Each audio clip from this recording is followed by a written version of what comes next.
Channel of Vadodara.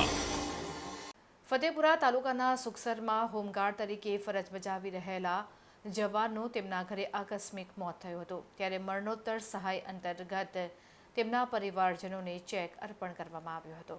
Fatepura તાલુકાના સાગડાપડા ગામના સ્વર્ગસ્થ લક્ષ્મણભાઈ પારગી સુખસર પોલીસ સ્ટેશનમાં હોમગાર્ડ તરીકે ફરજ બજાવતા હતા, જેમાં પોતાના ઘરે હતા તે દરમિયાન આકસ્મિક મોત થયું હતું, જેમાં સરકારની નવી યોજના હોમગાર્ડ કલ્યાણ નિધિ સહાય મુજબ ફરજ સિવાય સામાન્ય સંજોગોમાં અવસાન સહાય અને મરણોત્તર સહાય અંગેની દરખાસ્ત મંજૂર થઈ હતી અને ₹1,55,000ની સહાય મંજૂર થઈ હતી, જે સોમવારના રોજ સુખસર ખાતે ધારાસભ્ય રમેશભાઈ કટારાના હસ્તે વારસદારને સહાયનો ચેક અર્પણ કરવામાં આવ્યો હતો।